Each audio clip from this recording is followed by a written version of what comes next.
పేరు పుష్ప అండి. ఏదో బతుకుదెరువు కోసం నేను కువైట్‌కి వచ్చినాను. పిల్లల చదువుల కోసం. ఇద్దరు పిల్లోలు నాకు.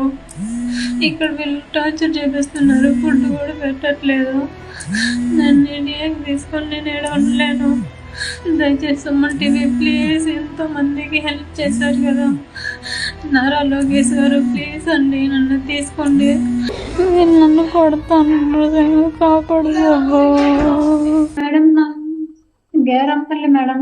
పిల్లల కోసమని, బతుకుదెరువు కోసమని, చదువులు పని నేను కువైట్‌కి వచ్చినాను మేడం, వేరే ఏజెంట్ ద్వారా.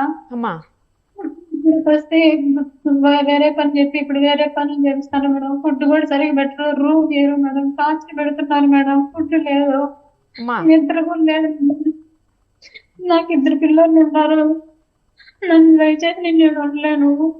ఇంటికి తీసుకోమని చెప్పండి ఇండియాకి please sir. Lokesh sir, Chandrababu Naidu గారు ప్లీజ్ హెల్ప్ చేయండి. బాత్రూమ్ నుంచి ఫోన్ చేస్తున్నాను, కాదు. పడుతున్నారు.